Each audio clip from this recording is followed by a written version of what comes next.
Udumo kuNkulunkulu kweliphezulu nokuthula emhlabeni kubantu abathokozelwa nguye.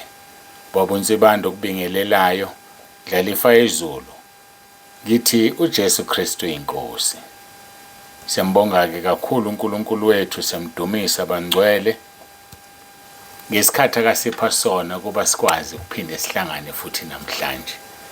Dumo lonke silinikeza yena lomfanele lungolwakhe ngoba yena unguNkulunkulu wethu, thina siyizimvu zedlelo lakhe. Simbongeke uNkulunkulu wethu kakhulu, sambe kahle bangcwele, sibonga ukuthi nisithwale ngemkhuleko yenu. Sambe kahle emgcwabeni engwavuma ekhweni lami, wasigcina uNkulunkulu kakhulu, siyambonga uNkulunkulu.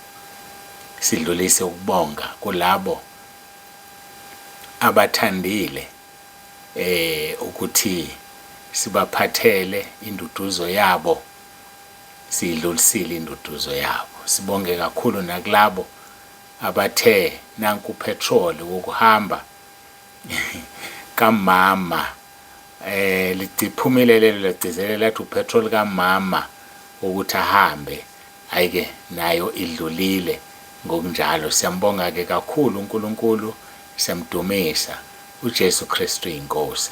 Kwangathi uNkulunkulu anganibusisa nonke, anibusise kungeneni, anibusise kuphumeni, nina enisichasile kulesi simo esibhekene naso. Ngizama ukucabanga ukuthi inenye ngishiyayo semqoka. Sebeqalile abanye ukungenisa imali yesipheko inkonzo zabasha. Kusami kanjalo, imali yesipheko sifaka lapha ku Capitec engawufaka ekhaya lezwi. Abanenkinga ka Capitec basangaqhubeka ezitolo, kodwa sicela abanciphe kakhulu impela ngoba sibalekela ukuthi usikhwama ngaze abanjwe inkunzi yokhipha imali kuma ATM ahlukeneyo. Siyambonga ke uNkulunkulu kakhulu ngalabo sebeqalile. Usungabhalisa emabranchini, ngiyacela ibranch nebranch eletha abantu abasha isize phela, isiphe nomuntu ozobe gade abantu abasha. Siyacela lokho emva kuba abantu abasha bahlupha bakhathaza. Siyacela kakhulu lokho ukuthi bekhona umuntu ebranchini ozogada abantu abasha. Ilist yakho mawuyibhala uzobhala igama nesibongo bese ubhala iminyaka yomuntu omusha. Iminyaka yomuntu omusha siyayicela kakhulu ukuze sibone laba abayizingane kakhulu, ngoba siyafisa ukuthi abantu abasha ba-attendayo kusukele ku9 years.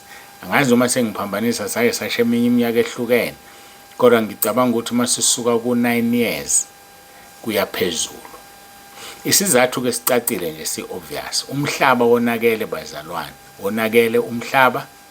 Siyabona izingane ezino10 years zizala izingane, kusho ukuthi zikhulelwe zino9, ezinye zikhulelwa zino10 zithola umntwana. So ke ake sibambe lapho ku9 years. Bonke abasha sithi basuka ku9 years kuya phezulu. Ngeke sibanqumele maximum ngoba abantu abasha bahlukene igaba eziningi kakhulu. Khona nje sithi kusuka ku9 years kuya phezulu. Siyacela abantu abasha beze babhaliseni ke bangcwele, babhaliseni ngoba sibalindile abantu abasha ngokugcinwa iNkosi. Njengoba insuku zintathu khona abaye bethi bazofika ngomgqibelo.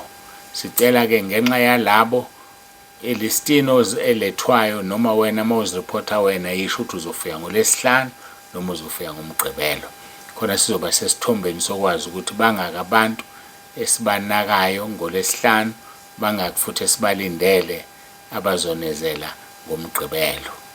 Siyambonga kuNkulunkulu wethu kakhulu, inkonzo zabasha zikhona zihleliwe. Ngiyakholwa ukuthi ke usuku niyalwazi. Ngiphinde ngicizelele indaba yokuphelezelwa ezinkonzweni zombhabhadiso. Sinenkonzo yombhabhadiso kule Sunday ngomhla ka10 kuNovember, sinenkonzo yombhabhadiso. Enkonzweni yombhabhadiso ngizama ngawonke amandla ukuthi kungaduli ukubhabhadiswa. Ngisho isitifiketi sombhabhadiso semahhala. Isitifiketi nje sombhabhadiso semahhala. So-ke siye senze nokudla, ayisikhishwe isipheko salokho kudla kombhabhadiso. Ngakho-ke nginesicelo sokuthi ophelezelwayo bangeqi kwababili. Bangeqe nje kwababili. Mase kukhona owesithathu, sicela umfakele isipheko sakhe sika R100.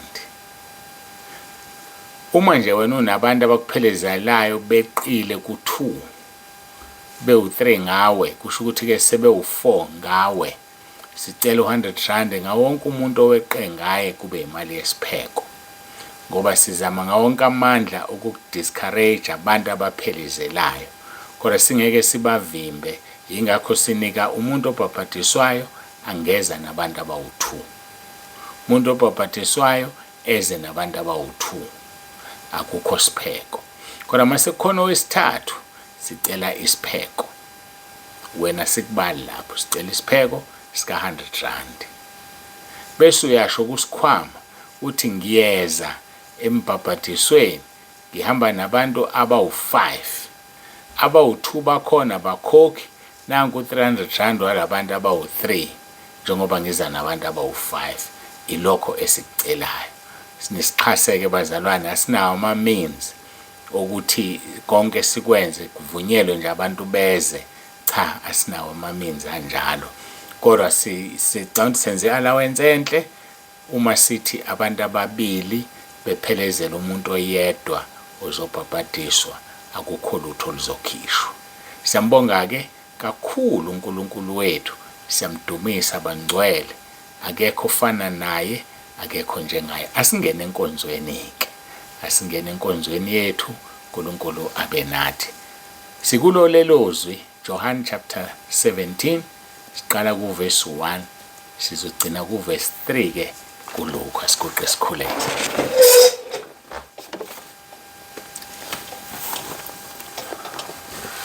Babongcwele babolungileyo, uNkulunkulu nomusa, siyabonga ithubo sipha lona, siyabonga ngenkonzo. Siyakubonga, siyakudumisa, akekho ofana nawe, akekho njengawe. Udumo lonke lungo lwakho lukufanele izikhathi zingakabikho namanje kuze kube phakade. Ngikhulekela abagulayo Nkosi ngenhlobonhlobo zezifo, siyacela ubaphilise, wenzele igama lakho udumo. Ngithuma izwi lakhe linamandla phezu kwalowo naloyo ogulayo kubaphiliswe. Ngiyacela Nkosi, khulekela bonke abasemkhosini baqinise ube kanye nabo. Ngikhulekela bonke Nkosi abaletha abantu uthi ubabusise ngesibusiso osibhalile kwekaJakobe chapter 19 Jakobe chapter 5 verse 19 and 20, ukuthi obuyisile odukayo osibekela inqwaba yezono. Ngiyacela Nkosi ulenze izwi lakho. Siyakhuleka-ke Nkosi, sikhulekela bonke abalalele manje, babusise, ukhulume, uzambule. UJesu Kristu Inkosi. Amen.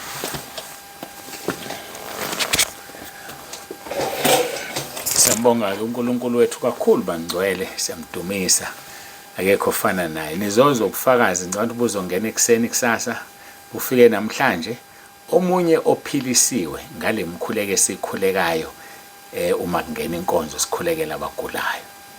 UJesu esahambe emhlabeni wayethi mayesephilisa umuntu athi ukukholwa kwakho kukuphilisile. Uzoyithatha kancane wena le mkhuleko engenzayo ngikhulekela abagulayo. Wena ogulayo vuma uone lo mkhuleko, ukholwe ukuthi kukhulekelwa wena uzophiliswa. Khulekelwa wena uzophiliswa. Akumina ophilisa umuntu, Inkosi uJesu, ngoba ungizwa ngithi nje ayipaphilise yenzele igama layo udumo, uyena ophilisayo. Kodwa based on your faith ubaphilisa ngokukholwa kwabo. Kholo uzophiliswa. Baningi asebephilisiwe, abanye beqhamuka nje bezosho ukuthi hey lo mkhuleko wakho ngaphila. Siyambonga uNkulunkulu, sibonga ivangeli asinikeze lona eliphilayo, ngoba ukuphila kwevangeli lokho. Angidluleke ngingene enkonzweni. Lapha kuJohn chapter 17 verse 1 kuya kuverse 3, umkhuleko weNkosi yethu uJesu ezikhulekela yena ekhulekela nabo bonke, ekhulekela nabafundi bakhe nabo bonke abakholwayo. Mase kuthiwa nabo bonke abakholwayo sekubalwa wena nami. Verse 1, uJesu wakhuluma lokho, wayesephakamisela amehlo akhe ezulwini wathi, Baba, isikhathi sifikile, khazimulisa indodana yakho ukuze indodana ikukhazimulise wena. Namanje uma sikhulekela abagulayo, sikhazimulisa iNkosi uJesu. Ngokukhazimula kwayo ikhazimulisa uBaba uNkulunkulu Jehova Sebawothi. Sizowa ngisho nje ukuthi hayi angiphilisi umuntu mina ngikwazi ukuphilisa, okwami ukunxusela bese yena yawenza umsebenzi. Ungasho ukuthi uphilise uBaba uNtsibande. uNtsibande akalutho, lutho nje hayi akakho nje emabalweni. Kodwa kuphela ngenzelwe umusa ukuthi mangicelela uNkulunkulu ezwe.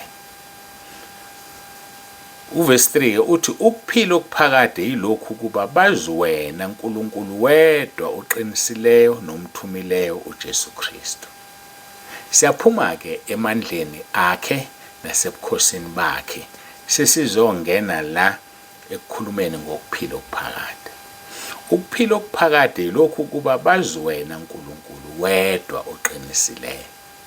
Bafowethu kufanele simazi uNkulunkulu through God. Okuyena uNkulunkulu weqiniso, okuyena uNkulunkulu ongqo, hayi womgogotelo, ungqo kaNkulunkulu, yena odalile izulu nomhlaba, yena onguNkulunkulu kaAbraham, uNkulunkulu kaIsaka, uNkulunkulu kaJakobe. So uyena ke lesikhuluma ngaye. Uthi kuJesu mayithandaza, ukuphila okuphakade yilokhu kuba bazi wena uNkulunkulu wedwa oqinisileyo nomthumileyo uJesu Kristu. So asizukwazi uNkulunkulu kuphela, sazi nalo mthumile uJesu Kristu. Baningi abantu bayamazi uNkulunkulu kodwa abafuna ukumvuma uJesu ukuthi uthunywe uNkulunkulu. Hayi abafuna ukumvuma. Kanti kufanele simvume uJesu ukuthi uthunywe uNkulunkulu. Abafuna ukumvuma. Bafowethu asimvumeni uJesu uthunywe uNkulunkulu.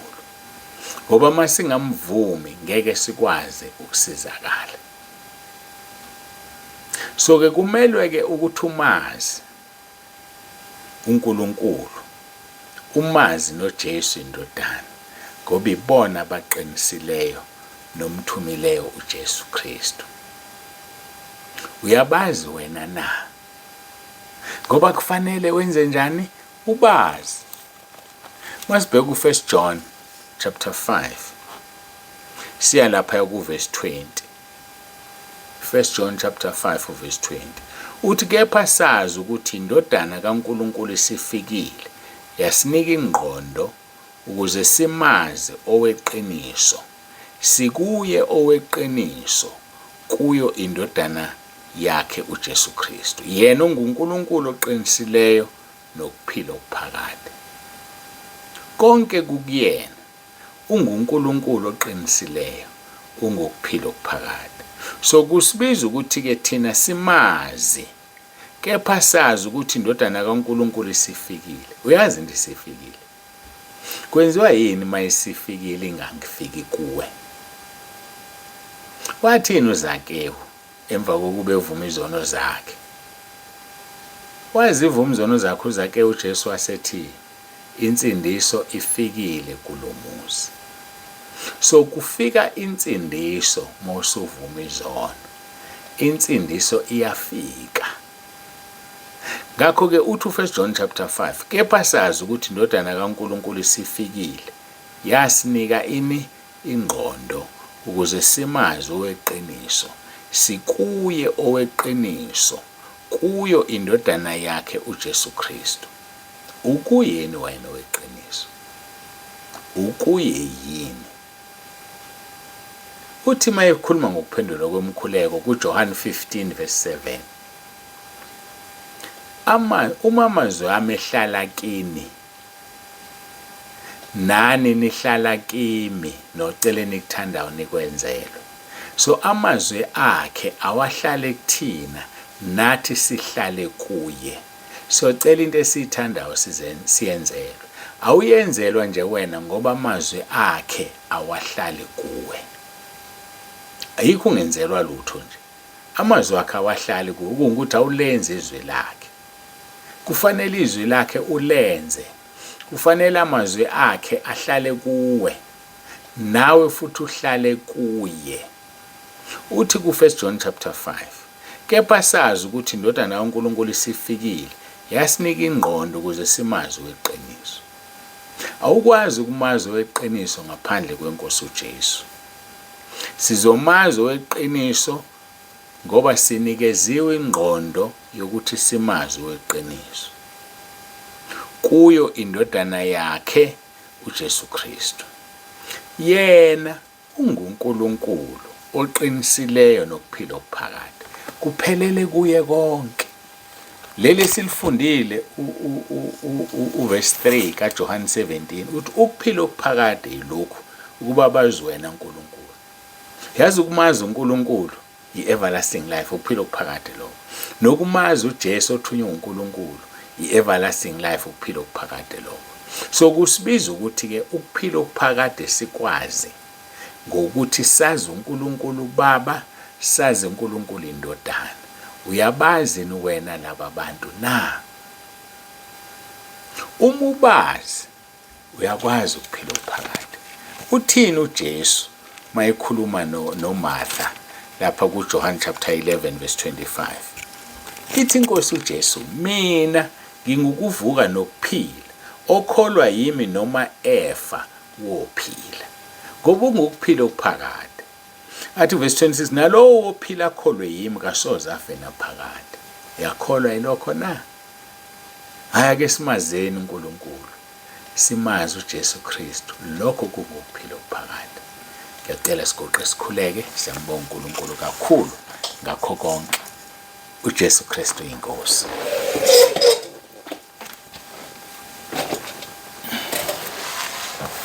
Baba, egameni lomfelo wethu uJesu ophilayo, siyakubonga Nkosi ngakho konke, siyakudumisa. Akekho uNkulunkulu ofana nawe, akekho uNkulunkulu njengawe. Udumo lonke lungolwakho, lukufanele. Izikhathi zingakabibikho namanje kuze kube phakade. Ngiyacela ke Nkosi ubusise lona loyo olalele. Ngiyakhuleka Nkosi ubapha amandla abantwana bakho, baletha abantu. Siyabadinga Nkosi kakhulu, kodwa betsheliwe bachazelwa ukuze sibambe itarget yethu yangoMatshi. Ngiyacela ke uNkulunkulu wami ube naye lona loyo lalela, umbusisele nje ukuthi ulalele, alizwe alenze izwi lakho. uJesu Kristu inkosi. Amen.